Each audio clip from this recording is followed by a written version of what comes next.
হযরত ঈসা আলাইহিস সালাম রাস্তা হাঁটতেছেন, হঠাৎ তাকায় দেখে রাস্তার একটা গ্রাম আল্লাহ রাব্বুল আলামিন ধ্বংস করে দিয়েছেন। হযরত ঈসা আলাইহিস সালাম সাহাবীদেরকে বলতেছেন, এই গজবের মাধ্যমে এলাকার আল্লাহ ধ্বংস করে দিয়েছেন, কিন্তু কি গজব ছিল, কি কারণে এই লোকগুলো মারা গেল, একটু আমি জানতে চাই লোকগুলো কেন মারা গেল। হঠাৎ হযরত ঈসা আলাইহিস সালাম ডাক দিয়ে বলতেছেন, ইয়া আহলাল ক্বরিয়া, হে বস্তিওয়ালারা, কোথায় কোথায় তোমরা নিশ্চন্ন হয়ে গেল? হঠাৎ কাইয়া আওয়াজ আসলো, লাব্বাইক ইয়া নবী আল্লাহ, ইয়া রাসূলুল্লাহ, আল্লাহর নবী, আমি হাজির হয়ে গেলাম। তখন হযরত ঈসা আলাইহিস সালাম বলতেছেন, মাযা জিনায়াতুকুম ওয়া মাযা সাবাবু হালাকিকুম, তোমাদের কি গুনাহ ছিল, তোমরা কেন ধ্বংস হয়ে গেল, দুনিয়ার জীবন থেকে নিশ্চিন্ন হয়ে গেল? কি আমার গুনাহটা ছিল যার কারণে সমস্ত এলাকাকে আল্লাহ ধ্বংস করে দিলেন? একটা মানুষ দুনিয়ার মধ্যে বেঁচে নাই, কারণটা কি? তোমাদের কি গুনাহ ছিল? গাইবে আওয়াজ চলে আসলো, হুব্বু দুনিয়া ওয়া মুহাব্বাতুত তাওয়াগি, দুনিয়ার জীবনে আমাদের দুইটা অপরাধ ছিল যার কারণে আল্লাহ আমাদেরকে আপনভাবে পাত্র করলেন। এলাকার একটা মানুষ আল্লাহ গজব থেকে রেহাই দিলেন না। জোরে বলেন না আউযুবিল্লাহ। এখন বলতেছেন হুব্বু দুনিয়া ওয়া মুহাব্বাতুত তাওয়াগি, বলতেছেন দুইটা অপরাধ। এক নম্বরে আমার দুনিয়ার মহব্বতটা, ভালোবাসাটা বেশি ছিল, আমাদের দুনিয়ার মহব্বতটা আমাদের বেশি জারি ছিল। দুই নম্বরে তাওয়াগীদের সঙ্গে সুসম্পর্ক ছিল। ঈসা আলাইহিস সালাম বলতেন তাওয়াগীদের মধ্যে সুসম্পর্ক আর দুনিয়ার মহব্বতটা কি জিনিস? গাইবে আওয়াজ আসলো, দুনিয়ার মহব্বত এমন, দুনিয়ার আনন্দ ফুর্তি করলাম, টাকা পয়সা অর্থ সম্পদ যখন আমাদের কাছে চলে আসতো আমরা অনেক আনন্দ করতাম, অনেক খুশি হয়ে যাইতাম।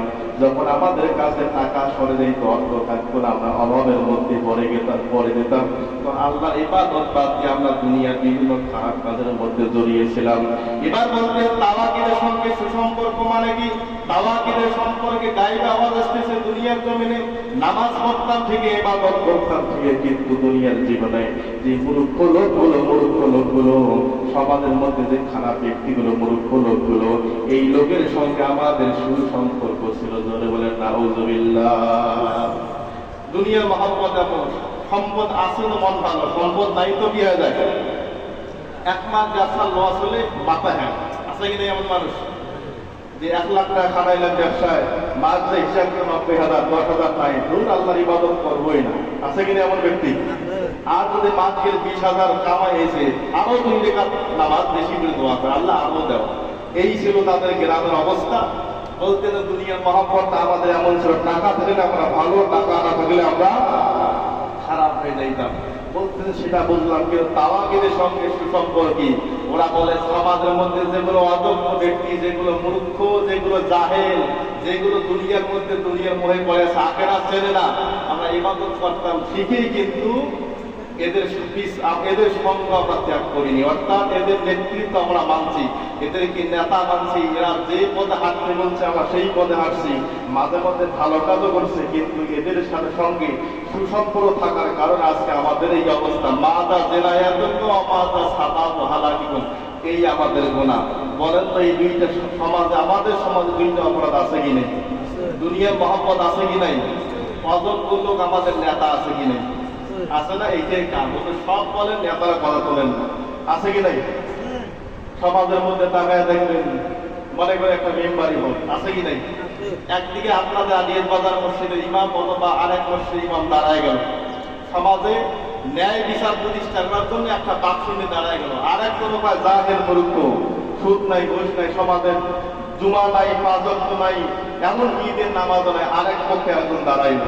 আচ্ছা, শাহনগরের মধ্যে কি হিন্দু আছে? হিন্দু আছে? কথা বলেন না, হিন্দু আছে? সবাই মুসলমানের সন্তান, কিন্তু হিসাব করে দেখা যায় রিজাল্টের সময় ওই যে বলেন দিন যত আগে যায়, ইমামের জন্য দোয়া ততই বেড়ে যায়, আর তাদের জন্য ভোটের বাক্স ভরে যায়, ইমামদের বেলায় খালি। আসলে সেই ভোটগুলো কি মুসলমান দিছে না বেদিন দিছে? মুসলমান। এই যে অদক্ষ ব্যক্তি, আমরা নামাজ পড়ি ঠিক, কিন্তু অদক্ষ লোক, মূর্খ কাদেরকে বলা হয়? রাসূলকে জিজ্ঞেস করছি, ইয়া রাসূলুল্লাহ, মূর্খ কারা? রাসূল বলতেন দুনিয়ার জীবনে তাদের ভিতরে ইসলামের জ্ঞান নাই, কোরআনের জ্ঞান তার ভিতরে নাই, এইটা সবচেয়ে বড় জাহেল। যদিও দুনিয়ার পাণ্ডিত্য অর্জন করে, কোরআন ইসলামের জ্ঞান না থাকলে খাস মূর্খ। এর পিছনে চলবে বা ঈসা নবীর জাহিরিয়াতের যুগ যেমন একবার সমাজ বরবাদ, আমরা সেই বরবাদের মধ্যে আছি। প্রশ্ন আছে, ঈসা আলাইহিস সালামের বংশধর সমাজ ধ্বংস করে, আমাদেরকে আল্লাহ ধ্বংস করে না কেন? আমার নবীজি বিদায় বেলা একটা দোয়া করেছে, আল্লাহ অন্য উম্মতদেরকে গুনাহ করার কারণে আপনি সঙ্গে সঙ্গে চেহারা পরিবর্তন করছেন, ধ্বংস করে দিয়েছেন। আমার গুনাহগার এতিম উম্মতদেরকে এই চেহারা বিকৃত করবেন না, সমাজ ধ্বংস করে দিবেন না।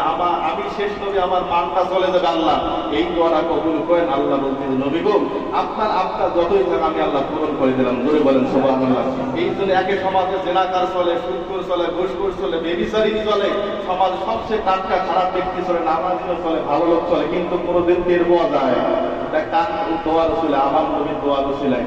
ঈসা আলাইহিস সালাম ওই ব্যক্তি বলছে, দুনিয়া মহাব্বত তাওয়াগি, এক নম্বর দুনিয়া মহাব্বত আমাদের আছে, আর দ্বিতীয় নম্বর নামাজ পড়ে ঠিক অযোগ্য চেয়ারে অযোগ্য নেতার কিন্তু দৌড়াই না। আপনি এমন নেতাকে মানেন যে নেতা আমার কথা আমি মিরাত করলেও আসে, সে মিরাত করলেও ডাকায়, আমার কেউ মরলেও সে আসে, আমিও যাই। আসলে আপনার জানা যায় যে ওই ব্যক্তি নেতা আছে, আপনাকে দোয়া জানে, কথা বলেন তো, দোয়া জানে। নেতা আসি বলে যে এত বালু এখানে জানাজা পড়ে গেল, কি করে? সেজদা দিয়ে বালুর মধ্যে জানাজা আমার সেজদা আছে। নেতা কি সেটাও জানে না, জানাজা আমার দাঁড়ায় করতে হয়। আর আপনি মনে করছেন আমির খান খুব মহব্বত করে আমার জন্য আসছে, আসলে আসছে কি, সে দোয়া তো নাই, খাওয়া মানুষ দেখানোর জন্য চলে আসছে। এক মিনিট, এখন ঈসা আলাইহিস সালাম বলতেন, তোমাদের সঙ্গে সমাজ ধ্বংস করি, তোমাদের ব্যবহারটা কি করা হলো?